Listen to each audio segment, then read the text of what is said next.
क्या आपने कभी सोचा है, मृत्यु के बाद क्या होता है? क्या सचमुच स्वर्ग और नरक जैसी कोई जगह है? क्या हमारी आत्मा उस अदृश्य संसार में यात्रा करती है? और अगर हाँ, तो कौन तय करता है कि हमें स्वर्ग मिलेगा या नरक? इन सारे प्रश्नों का उत्तर हमें मिलता है गरुड़ पुराण में, एक ऐसा ग्रंथ जिसे स्वयं भगवान विष्णु ने अपने वाहन गरुड़ देव को सुनाया था। ये पुराण मृत्यु, आत्मा, पुनर्जन्म, कर्म, स्वर्ग और नरक सबका रहस्य खोल देता है। आज हम इसी गरुड़ पुराण के आधार पर जानेंगे मृत्यु के बाद आत्मा की यात्रा, नरक के भयानक दृश्य, स्वर्ग की अद्भुत सुंदरता और अंत में मोक्ष का रहस्य। तो चलिए शुरू करते हैं ये रहस्यमय यात्रा स्वर्ग और नरक की ओर। गरुड़ पुराण कहता है, जब मनुष्य का शरीर मृत्यु को प्राप्त करता है तो उसके भीतर की आत्मा शरीर से अलग हो जाती है। लेकिन आत्मा तुरंत मुक्त नहीं होती। मृत्यु के क्षण में यमदूत नाम के दिव्य प्राणी उस स्थान पर पहुंचते हैं, जो अदृश्य होते हैं पर उनका प्रभाव गहरा होता है। अगर व्यक्ति ने अपने जीवन में पुण्य कर्म किए हैं तो यमदूत उसके साथ सौम्य रूप में व्यवहार करते हैं। लेकिन जिसने पाप किए हैं उसके सामने यमदूत भयानक रूप में प्रकट होते हैं। उस क्षण आत्मा समझ जाती है, अब इस संसार में उसका कोई अधिकार नहीं रहा। गरुड़ पुराण के अनुसार मृत्यु के बाद आत्मा प्रेत रूप में 10 दिन तक अपने घर के आसपास भटकती है। वो अपने परिवार को रोता बिलखता देखती है, लेकिन कुछ कर नहीं सकती। इसीलिए हिंदू धर्म में कहा गया है कि मृत्यु के बाद पहले 10 दिन तक परिवार को आत्मा की शांति के लिए श्राद्ध और तर्पण करना चाहिए, ताकि आत्मा को अगली यात्रा के लिए ऊर्जा मिल सके। 11वें दिन से आत्मा की असली यात्रा शुरू होती है, यमलोक की ओर।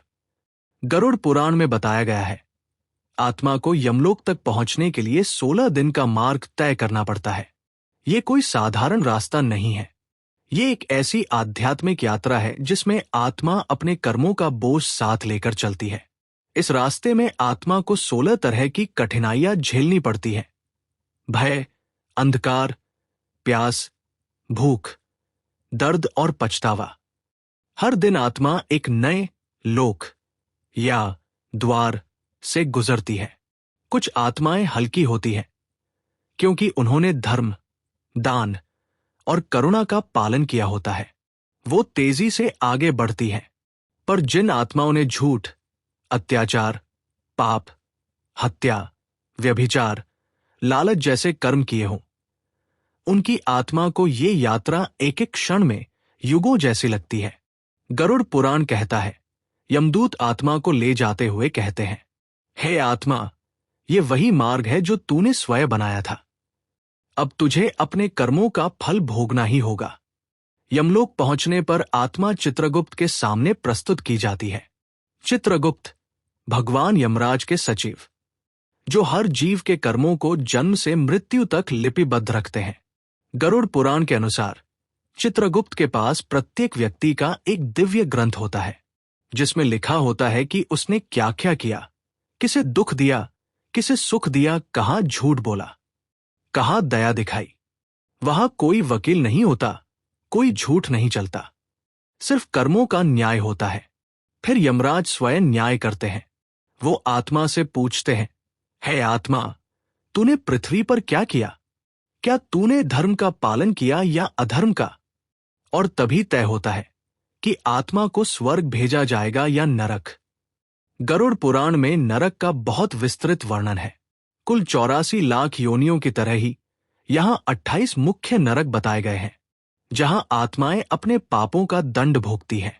आइए जानते हैं कुछ प्रमुख नरकों का वर्णन, जिनका नाम सुनकर ही आत्मा कांप उठती है। पहला, तामिस्र नरक।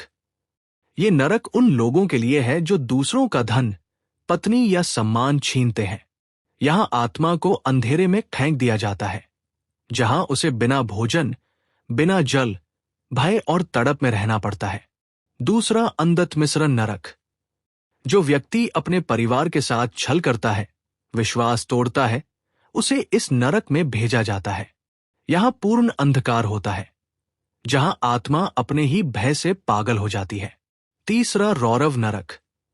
जो व्यक्ति दूसरों को पीड़ा देता है, जानवरों या मनुष्यों को सताता है, उसे रौरव नरक में भेजा जाता है। यहां रुरु नामक भयंकर जीव आत्मा को लगातार कष्ट देते हैं। चौथा, महारौरव नरक। ये नरक अत्याचारियों, हत्यारों और धोखेबाजों के लिए है। यहां की अग्नि ऐसी होती है जो आत्मा को जलाती है, लेकिन खत्म नहीं करती। हर बार जलने के बाद आत्मा फिर जीवित हो जाती है, ताकि फिर वही पीड़ा झेले। पांचवा, कुंभीपाक नरक। ये सबसे प्रसिद्ध नरकों में से एक है। जो व्यक्ति हिंसा, हत्या या मासूमों का खून बहाता है, वो यहां आता है। गरुड़ पुराण कहता है, यहां आत्मा को उबलते तेल से भरे कुंभ में डाला जाता है। जब शरीर गल जाता है तो उसे फिर नया शरीर दिया जाता है, ताकि दंड फिर से झेला जा सके। छठा, कालसूत्र नरक।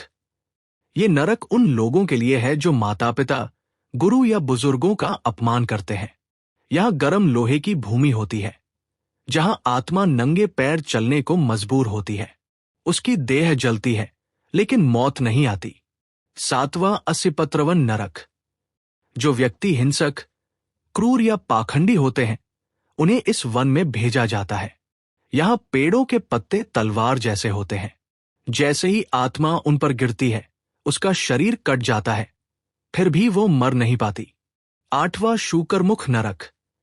ये नरक उन लोगों के लिए है जो झूठे आरोप लगाते हैं, कपटी और चालाक होते हैं। यहां सुअरों और सर्पों द्वारा आत्मा को काटा जाता है। 9, अंधकूप नरक। ये नरक अत्यंत अंधकारमय है, जहां आत्मा को गहरे कुएं में फेंक दिया जाता है और सर्पों, बिच्छुओं द्वारा डसा जाता है। 10, अविची नरक। ये सबसे भयानक नरक है।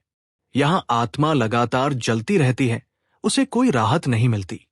ये नरक अत्यधिक पापियों के लिए है, जो दूसरों की हत्या, व्यभिचार, अत्याचार और अधर्म करते हैं। गरुड़ पुराण कहता है, इन नरकों में आत्मा तब तक रहती है जब तक उसके सारे पापों का फल समाप्त नहीं हो जाता। फिर उसे पुनर्जन्म मिलता है। अब बात करते हैं स्वर्ग की। स्वर्ग यानी वह लोक जहां पुण्यात्माएं जाती है, जहां दुख नहीं, केवल आनंद और प्रकाश होता है। गरुड़ पुराण कहता है, जो व्यक्ति सत्य, दान, धर्म, करुणा और भक्ति के मार्ग पर चलता है, उसे मृत्यु के बाद देवदूत लेकर स्वर्ग की ओर जाते हैं। स्वर्ग लोक में दिव्य प्रकाश फैला होता है। वहां पुष्पों की सुगंध, सोने जैसी भूमि, संगीत की ध्वनि और अप्सराओं का नृत्य होता है। यहां इंद्रलोक, वरुणलोक, सोमलोक और सूर्यलोक जैसे क्षेत्र हैं। हर पुण्यात्मा को उसके कर्मों के अनुसार स्थान मिलता है। स्वर्ग में आत्मा को देव शरीर मिलता है, जो अमर, तेजस्वी और पूर्ण होता है। वहां कोई बीमारी नहीं, कोई भूख नहीं, कोई मृत्यु नहीं। लेकिन गरुड़ पुराण एक रहस्य बताता है, स्वर्ग भी स्थायी नहीं है। जब आत्मा के पुण्य समाप्त हो जाते हैं, तो वो फिर से पृथ्वी पर जन्म लेती है। इसलिए कहा गया है, स्वर्ग और नरक दोनों अस्थायी हैं। स्थायी केवल मोक्ष है। मोक्ष का रहस्य, मोक्ष यानी मुक्ति, जन्म मरण के चक्र से छुटकारा। गरुड़ पुराण के अनुसार, जो व्यक्ति भगवान की भक्ति में लीन हो जाता है, जो अपने कर्मों को निस्वार्थ रूप से करता है, जो लोभ, मोह और अहंकार से ऊपर उठ जाता है, वो मोक्ष प्राप्त करता है। मोक्ष के बाद आत्मा किसी लोक में नहीं जाती, वो स्वयं विष्णु में विलीन हो जाती है। जैसे नदी समुद्र में मिल जाती है, वो फिर कभी जन्म नहीं लेती, क्योंकि उसने अपना अंतिम लक्ष्य पा लिया है। गरुड़ पुराण बार बार एक ही बात कहता है, कर्म ही जीवन की कुंजी है। जैसे बीज बोओगे, वैसा फल मिलेगा। यदि तुमने अच्छे कर्म किए हैं, सत्य, दान, करुणा, सेवा, तो तुम्हारा भविष्य उज्जवल होगा। यदि पाप किए हैं, झूठ, हिंसा, छल, क्रोध, तो तुम्हारा मार्ग अंधकारमय होगा। यही कारण है कि मृत्यु के बाद कोई भगवान हमें सजा या इनाम नहीं देता। हमारे अपने कर्म ही हमें वहां पहुंचाते हैं जहां हमें होना चाहिए। गरुड़ पुराण डराने के लिए नहीं लिखा गया, बल्कि जागृति के लिए लिखा गया है। ये हमें सिखाता है कि जीवन अनमोल है, कर्म अमर है और आत्मा शाश्वत है। अगर हम धर्म, दया और भक्ति के मार्ग पर चले तो हमें मृत्यु से डरने की जरूरत नहीं, क्योंकि तब हमारी आत्मा सीधे भगवान की ओर जाएगी। तो मित्रों, गरुड़ पुराण हमें यह नहीं कहता कि स्वर्ग या नरक किसी दूर की दुनिया में है, बल्कि कहता है हमारा वर्तमान जीवन ही हमारे स्वर्ग और नरक का बीज है। यदि हम सच्चाई, दया और धर्म का पालन करते हैं तो यही जीवन स्वर्ग बन जाता है, और अगर हम पाप, छल और हिंसा में डूब जाते हैं तो यही जीवन नरक बन जाता है। इसलिए कहा गया है, यथा कर्म तथो फलम, जैसा कर्म वैसा फल। जो इस ज्ञान को सुनता है वह अपने जीवन में भय से मुक्त हो जाता है, क्योंकि मृत्यु केवल अंत नहीं, एक नई शुरुआत है। अगर आपको गरुड़ पुराण का यह रहस्य पसंद आया तो वीडियो को लाइक करें, शेयर करें और चैनल को सब्सक्राइब करना न भूलें, ताकि आने वाले हर आध्यात्मिक रहस्य सबसे पहले आप तक पहुंचे। मिलते हैं अगले वीडियो में।